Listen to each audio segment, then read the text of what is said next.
প্রাকৃতিক উপায়ে সন্তান জন্ম দেওয়ার বিকল্পে বর্তমান সময়ে বেশিরভাগ ক্ষেত্রেই সিজার করে সন্তান জন্ম দিতে দেখা যায়। কিন্তু সিজারের পর কী হয় তা অনেকেরই স্পষ্ট ধারণা নেই। সিজার করে সন্তান জন্ম দিলে 4 দিনের মতো হাসপাতালে থাকতে হতে পারে। তারপর বাড়িতে মায়েদের জন্য বিশেষ সাবধানতা অবলম্বন করতে হয়। সিজার অপারেশনের পর সেরে ওঠা ও নিজের স্বাস্থ্য ফিরে পাওয়া একটা চ্যালেঞ্জ হয়ে উঠতে পারে। নবজাতকের যত্ন নেওয়ার পাশাপাশি নিজের যত্ন নেওয়াটাকে অনেক মায়েরাই অবহেলা করে থাকেন। ফলে শারীরিক সুস্থতা ফিরে পেতে বেশি সময়ের প্রয়োজন হয় এবং ঘটে যেতে পারে যে কোনো রকমের বিপদ। সিজারের পর স্বল্পমেয়াদী প্রভাব সাধারণত কয়েকদিন থেকে কয়েক সপ্তাহের মধ্যে সেরে ওঠে। তবে মায়েদের দীর্ঘমেয়াদী সুস্থতার জন্য সময় এবং ধৈর্যের প্রয়োজন হয়। তাই সিজারের পর কাটা স্থান শুকানো থেকে শুরু করে আগের মতো সবল হয়ে ওঠার প্রক্রিয়াকে দ্রুততর করার জন্য কিছু গুরুত্বপূর্ণ পরামর্শ আজকের ভিডিওতে আলোচনা করব। ভিডিওটি প্রথম থেকে শেষ পর্যন্ত দেখতে থাকুন, উপকৃত হবেন।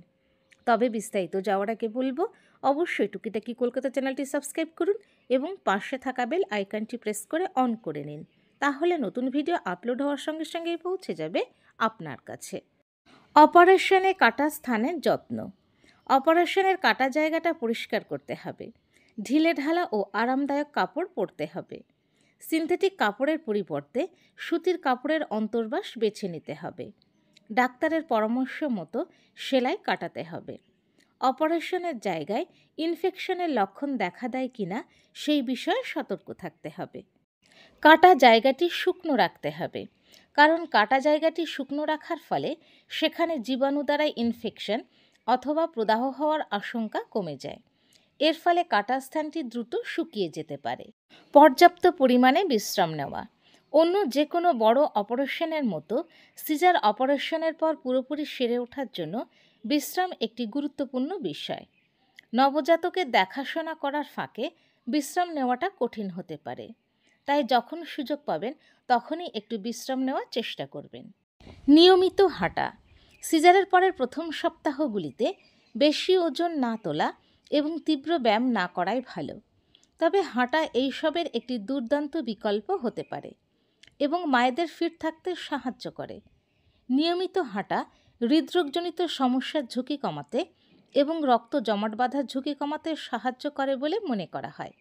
তাছাড়া এটি আপনার মানসিক স্বাস্থ্যের জন্যও দুর্দান্ত হতে পারে।